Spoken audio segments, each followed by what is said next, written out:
He walked in wearing torn shoes, a worn-out jacket, and a scruffy beard.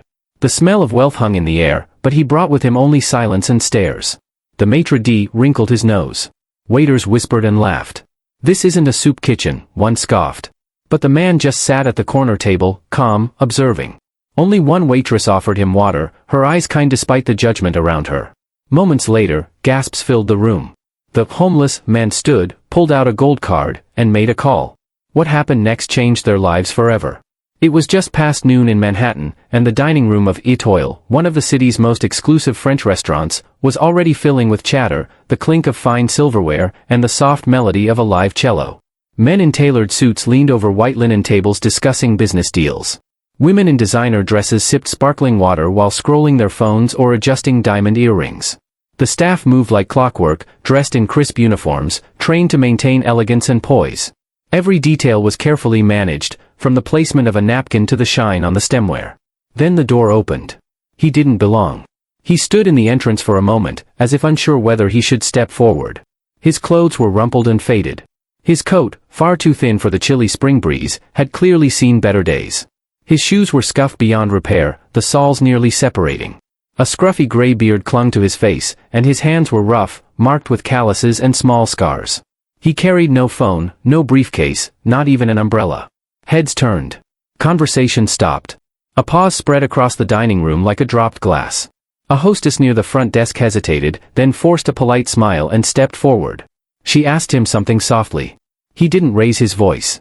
He simply nodded once and gestured toward an empty table near the back window, one usually reserved for less important guests. The hostess blinked, clearly uncertain, but something in his gaze held her attention. After a few awkward seconds, she motioned for him to follow and led him across the room. As he passed, diners glanced up and exchanged looks of confusion. A couple near the center table pulled their handbags closer to themselves. A waiter leaned toward another and whispered behind a hand. One man chuckled into his wine glass. A few even assumed he must have wandered in by mistake, someone confused, possibly homeless, maybe mentally ill. But the stranger said nothing. He walked with quiet confidence, unbothered by the hush that followed him. He pulled out the chair at the empty table and sat with a slow, deliberate motion. His eyes scanned the room, not nervously, but with something closer to calm observation. A senior waiter appeared a minute later, his face set in a forced smile. He held the menu in one hand, but it never made it to the table. He cleared his throat and asked the man if he was expecting someone. The stranger replied quietly, just a few words. The waiter's smile faltered. He gave a tight nod and left without placing the menu down. Whispers resumed. A young couple speculated he might be some eccentric millionaire playing a game. An older man muttered that it was a disgrace to let people like that into an establishment of this caliber. Others simply looked away, uncomfortable with the disruption of their polished environment. But no one said anything directly to him. It was easier to judge from a distance. One server, a woman no older than 24, lingered near the drink station, watching the man from across the room. Her name tag read Lily, and she had been working at Etoile for nearly 8 months. She noticed the man's hands, working hands, not soft like those of the diners around him. She noticed the way he sat, upright, composed. He didn't fiddle or fidget. He wasn't bothering anyone. But it was clear he wasn't being served. No bread. No water. No menu. Despite being seated, the man had been silently skipped by 3 servers already. Lily glanced at her manager, who was in the middle of a hushed conversation with the maitre d', both occasionally glancing in the stranger's direction with disapproval. She bit her lip, torn. It wasn't her section. But something felt wrong. The stranger sat alone, unbothered by the lack of attention, his eyes occasionally resting on the art on the walls or the view of the street through the window behind him.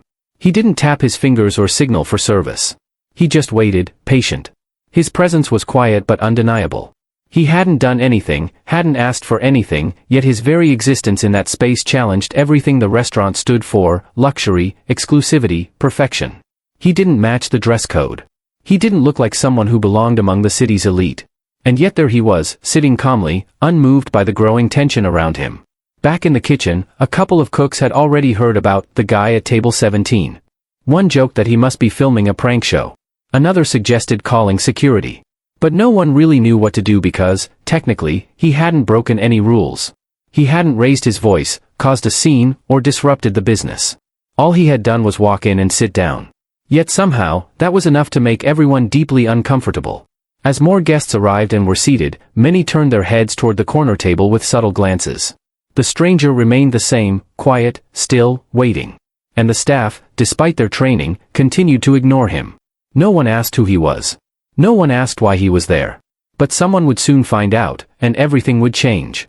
The tension in the restaurant turned from silent curiosity to open mockery. After 20 minutes of being ignored, the stranger had become a running joke among the staff. Behind the bar, two waiters leaned in close, exchanging laughs just loud enough to be overheard. They made jabs about the man's coat, his smell, his shoes. They guessed he hadn't bathed in days. One said he looked like he'd crawled out of the subway tunnels. Another bet he wouldn't last 5 more minutes before being thrown out. They weren't discreet. Laughter rippled across the staff stations. The bartender smirked as he polished glasses he didn't need to clean. Even the hostess, who had nervously seated him, whispered to her coworker that she thought the man might have mental health issues. She didn't say it out of cruelty, more out of fear. He hadn't caused any harm, but something about his stillness made people uneasy. He didn't shift in his chair or look around for attention. He just sat, quiet, unmoving, waiting. Managers passed him more than once, each time glancing but never stopping. The general manager, a sharply dressed man named Curtis, eventually approached one of the waiters and asked, "Has anyone dealt with that man yet?" The waiter shrugged. "He's not in my section." That was the default excuse. The stranger had somehow fallen into no one's responsibility. It was easier to treat him like a mistake, something that didn't belong in the perfectly curated atmosphere of Etoile. The dining guests began to join in. A woman in pearls leaned across her table and whispered to her husband that the man's presence was ruining the aesthetic. 2 men nearby laughed, raising their champagne glasses in mock salute toward the stranger's direction. One even dared to take a photo under the table, sending it to a group chat with a caption, "Guess Etoile's letting charity cases in now." A reply came almost instantly, filled with laughing emojis. The jokes flowed freely, but not a single person spoke to the man. The waiter assigned to the nearby section, a young man named Darren, became the loudest voice behind the scenes. He mimicked the way the man walked, exaggerated a limp, hunched his shoulders, and pretended to beg for scraps. The others burst out laughing. Emboldened by the attention, he went further, suggesting the stranger was probably just there to use the bathroom and warm up before getting chased out. Curtis didn't stop him. In fact, he chuckled along. The entire staff had silently agreed that the man was nobody important. They built a story in their minds, homeless, delusional, maybe drunk, definitely out of place. And in that story, it was okay to mock him. It was okay to ignore him. After all, he didn't fit the mold of someone who could afford a meal at Etoile, let alone deserve their respect. In the corner, Lily watched from behind the espresso machine. Her eyes didn't join the laughter. She watched as Darren walked past the man's table without so much as a glance. She watched as Curtis pretended not to notice when another waiter crossed the floor to serve a guest at the next table, skipping right past the stranger without acknowledgement. Lily noticed how no one had offered him a menu. No one had asked if he needed anything. He sat in plain sight, yet was treated as invisible. A new couple arrived and was seated just 2 tables away from the man. The woman looked directly at him and frowned. When the waiter arrived, she lowered her voice and asked if they could be moved farther from that person. Without hesitation, the waiter nodded and guided them across the room. It happened as if it were standard practice. Curtis finally decided it was time to act. He straightened his tie, smoothed his blazer, and instructed a junior waiter to fetch the man's name and ask him to leave unless he planned to order. The junior waiter hesitated. "Should I take a menu?" Curtis shook his head. "Just ask what he's doing here." By now, almost every employee had formed their version of who the stranger was. In their eyes, he had no power, no money, no purpose. They assumed he was either trying to sneak a free meal, make a scene, or scam his way into some sympathy. What they hadn't considered was that silence can be intentional. That stillness can be strength. That observation doesn't always mean weakness. They couldn't see past the worn coat or the calloused hands. They couldn't imagine that someone looking like that might have walked in with a reason. They only saw what they expected to see. And so, they laughed. They mocked. They dismissed. But the man hadn't laughed. He hadn't reacted. He simply waited. The moment that would change everything was only seconds away. While the rest of the restaurant stayed wrapped in arrogance and mockery, one person kept watching the man with a different lens. Her name tag read Lily, and though she had only been at Etoile for 8 months, she had already learned how invisible kindness could be in places of luxury. Her job wasn't to question the values of the elite, but she had grown up knowing what it felt like to be judged by appearances. And something about the man at table 17 reminded her of people she had once loved and lost, hardworking, proud, silent in their dignity. She noticed what others ignored. The man didn't slouch in defeat, he sat with patience. His hands didn't tremble from weakness, they were steady, worn from labor, but still strong. His coat, while old, had been carefully brushed off, and his fingernails, though rough, were clean. He hadn't come in to beg. He hadn't disrupted anything. He had simply asked to be seated and had been left alone, intentionally overlooked as if he didn't exist. Despite not being assigned to his section, Lily walked toward the drink station and poured a glass of chilled water. She placed it carefully on a tray and steadied herself before stepping toward his table. Her colleagues watched her with raised eyebrows. Someone mouthed, "What are you doing?" Another rolled their eyes, smirking. But Lily didn't stop. She approached the man's table quietly, gently placing the glass in front of him without a word. Their eyes met for a moment. He nodded once in acknowledgement, not with gratitude, but with mutual recognition, like two people who understood something the rest didn't. Lily smiled, subtle and soft, then turned and walked away. The gesture took less than 10 seconds, but it shifted the air. The laughter near the bar faltered. The whispers dimmed. Someone nudged Darren and said, "She actually served him?" Darren scoffed but couldn't hide the flicker of surprise. Curtis caught Lily returning to the drink station and gave her a hard look. He didn't say anything immediately, but his disapproval was clear. She wasn't supposed to act without instruction. She wasn't supposed to give attention to someone deemed unworthy of it. But Lily had done it anyway. Back in the kitchen, two line cooks exchanged confused glances. One of them asked if they should prepare a dish, just in case. The other shook his head. "He didn't even order," he said. But even they sensed that something had shifted. For the first time, the man's presence was being treated with a sliver of human decency. It was subtle, but it stood out like color in a grayscale photograph. A few guests noticed as well. One woman leaned toward her partner and whispered, "That waitress, she gave him water?" Her tone wasn't harsh, just surprised. Her partner shrugged, but the way they looked at the man changed slightly. Not much, but enough to question. Enough to wonder if maybe, just maybe, there was more to the story. Curtis eventually walked over to Lily during a quiet moment and asked, in a low, tight voice, why she had served the man. She responded with calm honesty, "He's seated. He hasn't caused trouble. He's a guest." Curtis frowned but said nothing. He walked away stiffly, unsure of how to punish a gesture that, by technical standards, wasn't wrong, but in his eyes, was entirely unacceptable. The moment rippled through the rest of the shift. Servers who had laughed began avoiding the stranger's table more deliberately, unsure of how to respond now that someone had acknowledged him. The confidence in their mockery began to fray. The certainty that he was beneath them no longer felt as stable. All because of a single glass of water placed with kindness. The man still hadn't spoken loudly. He hadn't made a scene or reacted to the shift around him. He sipped the water slowly, deliberately. His eyes scanned the room again, not with accusation, but with clarity. He was watching. Measuring. Taking in who looked away, who laughed, and who cared enough to see him. And only one person had. Lily returned to her duties, pretending not to notice the glances she received. She had served dozens of guests that afternoon, all wearing expensive watches and polished shoes, all expecting to be treated like royalty.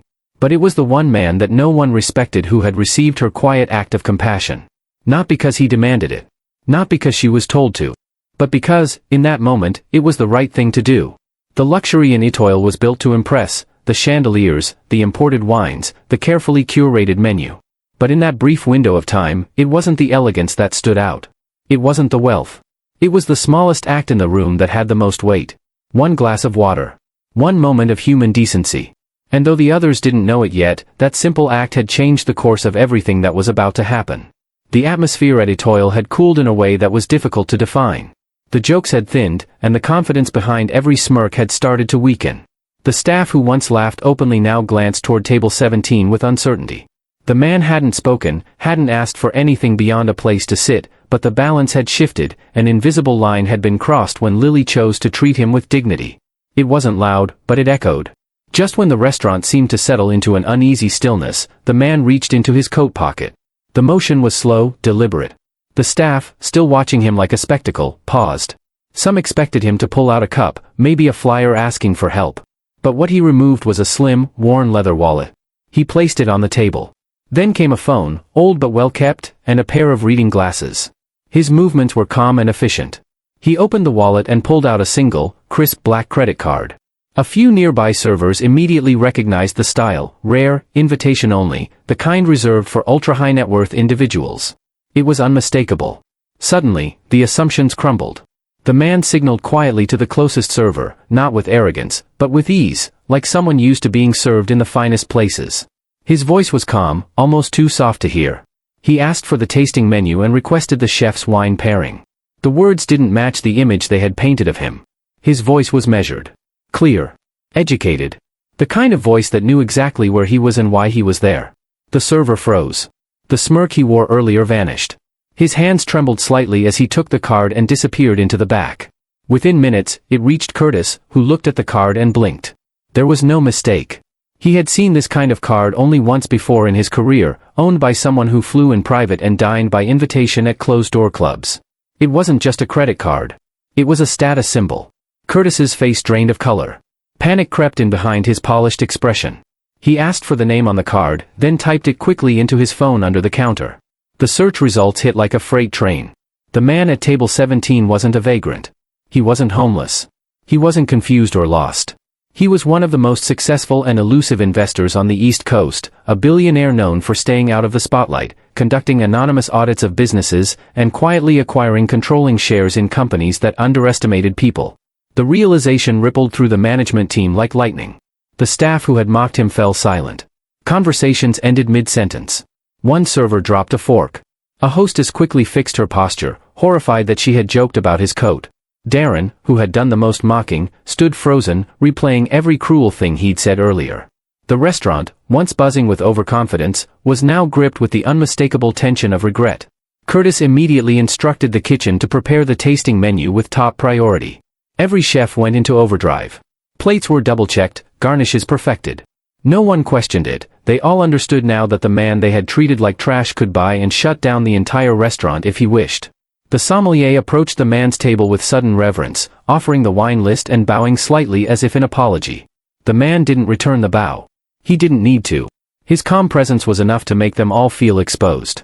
They had judged him by his coat, his silence, and the lines on his hands, never realizing they were dealing with someone who lived in a world far beyond their understanding. As the first course was delivered, with hands trembling from the weight of unspoken guilt, the man thanked the server simply. No drama. No condescension. But the elegance in his manner made the insult sting all the more. It wasn't just that they had been wrong, it was that they had been so confident in their wrongness. Now they scrambled to recover. Curtis came to the table with the intention of apologizing, but the man raised his hand gently and stopped him. There was no need for a scene. The damage had already been done. Apologies would only embarrass them further. Lily, who had served the glass of water, was the only one who remained calm. She didn't gawk or rush to serve. She kept working as she had before. When she passed by the table, the man gave her a subtle nod. Not one of thanks, but of recognition, acknowledgement between equals. She returned it without hesitation. Everyone else had learned their lesson the hard way. The man had revealed nothing about himself. No monologue, no demands, no power plays. But his presence had turned a room full of judgment into a quiet hall of self-reflection.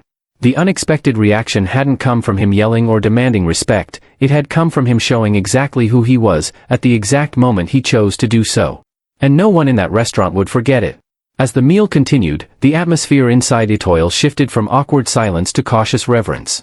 The waitstaff moved with practiced care, now suddenly hyper-aware of every detail, silverware polished to a mirror sheen, napkins folded with precision, service timed to perfection. Yet the most important shift wasn't in the procedures, it was in the perception of the man at table 17. He had not changed. His coat was still the same. His shoes were still worn. His demeanor still quiet, still composed. But their eyes had changed. Now, every gesture he made was reinterpreted. The way he folded his napkin was suddenly dignified. The way he glanced around the room now seemed observational, strategic, powerful. The same man, now cloaked in respect only because of what they had learned, not because he had asked for it, but because their assumptions had been shattered. And then came the moment that would seal the lesson permanently into the memories of every person present that day. The man placed his utensils gently across the empty plate, took another slow sip of wine, and reached once more into his coat. This time, he pulled out a slim leather notebook. It was bound in aged black leather, the corners slightly worn, the kind of item that didn't scream wealth, but experience. Inside were pages marked with elegant pen strokes, numbers and names written with the clarity of someone who had spent years building a legacy. From the notebook, he removed a business card and set it on the table. The card was simple. No logo. No title. Just a name, an email address, and a private office number.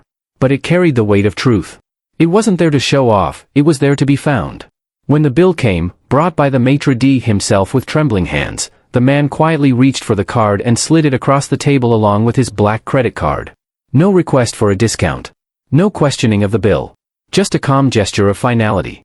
As the payment was processed, the maitre d' noticed the name on the card and gasped. He stepped back in disbelief. Though he had never met the man before, the name was legendary in elite investment circles. The card didn't belong to a restaurant critic or a food blogger.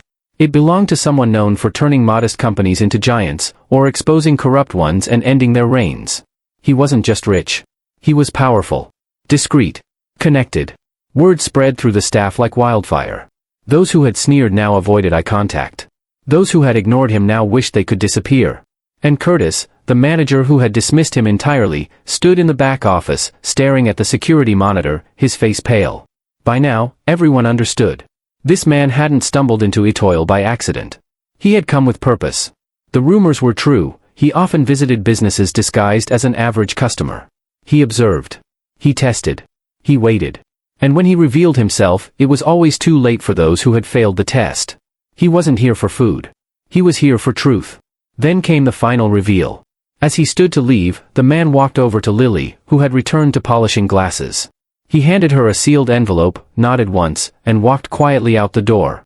He never raised his voice. Never boasted. Never addressed the rest of the staff. He simply exited with the same grace he had entered. Inside the envelope, Lily found a handwritten letter. It wasn't long. It thanked her for her kindness. It acknowledged that in a room full of people trained to serve luxury, she was the only one who served humanity. Enclosed was a check. Not a tip, not a bonus, but a gift, written out in her name. Enough to change her life. Enough to open her own dream cafe, if she chose. The letter included a final note: kindness is the only investment that always yields returns. You've proven it. Curtis, upon hearing about the check, rushed to intercept the man, but he was already gone. No contact, no opportunity to apologize or redeem himself. His actions had been judged, and the verdict had been delivered. The staff never spoke about that day the same way again. They didn't post about it on social media. They didn't brag about who the man was. Because deep down, they knew the story wasn't about a rich man testing them. It was about how easily they had failed to see worth in someone who didn't wear it on his sleeve. The real reveal wasn't just his identity. It was the mirror he held up to their values. And for many, the reflection was hard to look at. The man's departure left a silence that lingered long after the door gently closed behind him. But silence was not the absence of sound, it was the weight of realization settling in. The illusion of control that the restaurant staff once held had shattered. No policies, no uniforms, no prestige in the decor could shield them from the truth they now had to face. Their carefully curated elegance had failed the only test that truly mattered: character. In the days that followed, the consequences began to surface. At first, they were subtle: shifts in behavior, glances exchanged with hesitation, an air of uncertainty replacing what had once been smug routine. The once confident servers began to question their instincts. The same customers they had easily dismissed before were now treated with awkward politeness. But politeness without sincerity is hollow, and the emptiness of their interactions exposed the lessons they had yet to internalize. Curtis, once known for his sharp instincts and firm leadership, felt the pressure most intensely.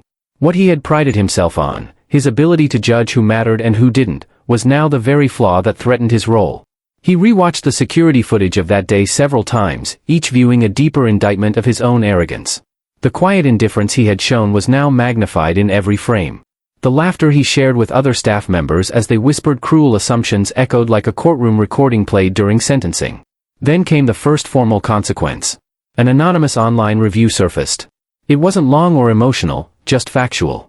It detailed the experience of a man who was ignored, judged, and mistreated, only to later reveal his identity and intentions. The review didn't name anyone. It didn't threaten. But it included a telling phrase: leadership should understand that true service begins where appearances end. Those who understood the industry recognized the writing style. The review spread like wildfire among restaurant insiders. Reservations began to drop. Regular patrons, some of whom valued discretion and integrity above presentation, canceled quietly.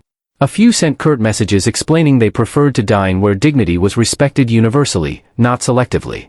The reputation Etoile had built was unraveling, not from scandal, but from a single act of truth. It wasn't public outrage that damaged them, it was private disappointment. Within 2 weeks, an unexpected audit was triggered. A well-known hospitality group that had recently been in talks to partner with Itoil suddenly pulled back. They cited internal cultural concerns and began asking pointed questions about the staff training protocols and leadership oversight. Investors noticed. Curtis found himself called into multiple closed-door meetings with board members who now viewed him as a liability rather than an asset. Inside the restaurant, the staff dynamic changed too. Some of the most arrogant team members resigned voluntarily, unable to withstand the shame of being associated with what had happened. Others stayed, hoping to prove themselves capable of change. But a tension lingered, a quiet sense that something pure had been broken and could not easily be repaired. Lily, who had received the life-changing gift, returned to work with humility. She didn't brag, didn't share the letter publicly, didn't flash the check. But her energy changed. Where others carried regret, she carried quiet assurance. She worked as she always had, with respect and grace, but now there was a newfound confidence in her steps. She had seen what kindness could yield. And the other staff, watching her, began to understand that dignity wasn't granted by wealth or position, it was shown by how one treats the seemingly unseen. Management eventually asked Lily to speak at a staff meeting. She didn't grandstand. She spoke briefly, reminding them that every guest, no matter how they appear, carries a story. Some are wrapped in silence, others in worn coats or quiet glances. But all deserve to be seen. The company issued a formal internal memo acknowledging the incident. It included new training policies focused on empathy and human-first service, not just product knowledge or wine pairings. Curtis was quietly reassigned, moved to a back-office role without authority over service. The general sentiment was clear. The culture that had tolerated mockery was no longer acceptable. As the consequences played out, the story of the mysterious man continued to circulate. Not in tabloids or online drama threads, but whispered between chefs, restaurateurs, and executives who understood the quiet warning embedded in his visit. He didn't come to destroy reputations. He came to reveal what was already broken. He wasn't punishing anyone, he was exposing their choices to the light. And for Itoil, that light was searing. The tables remained set, the lighting still warm, and the menus still elegant. But beneath the surface, every glass, every plate, and every uniform now carried the memory of a man who said little and taught much. His presence was gone, but the consequences of his visit had only just begun to unfold. The staff had faced the truth, and in doing so, had been given a chance, not just to correct, but to grow. Whether they would rise or fall now depended not on the reviews or the revenue, but on the integrity they were willing to reclaim. Time has a way of peeling back the layers of our actions, revealing not only what we did but who we chose to be. Months passed since the day the man walked into Itoil, and yet his presence lingered like a watermark on the identity of the place. No plaque was hung in his honor. No framed photo celebrated his visit. And yet, every person who had been there carried his memory in a quiet, persistent way. Itoil did not collapse under the weight of shame, nor did it rebound with hollow promotions or token gestures. Instead, it entered a period of deep reflection and transformation. The restaurant began to embrace a new ethos, not a branding campaign or a public apology tour, but a fundamental shift in how they defined excellence. Service was no longer measured by speed, polish, or even sales, it was measured by sincerity. Hiring practices changed. Instead of filtering applications based on perfect resumes and high-end experience, the focus turned toward humility, empathy, and the ability to treat all guests with equal dignity. Trial shifts were introduced not just to evaluate skill, but to observe how new hires interacted with those they believed to hold no power. Quiet observations replaced formal interviews. The staff began to understand that true hospitality started before a guest ever sat down. Lily, whose life had been changed by a simple act of kindness, became a quiet force within the restaurant. She accepted a promotion, not because of favoritism, but because she became the model of the culture Itoil now sought to embody. Her leadership style was not loud or commanding, it was steady, attentive, and rooted in authenticity.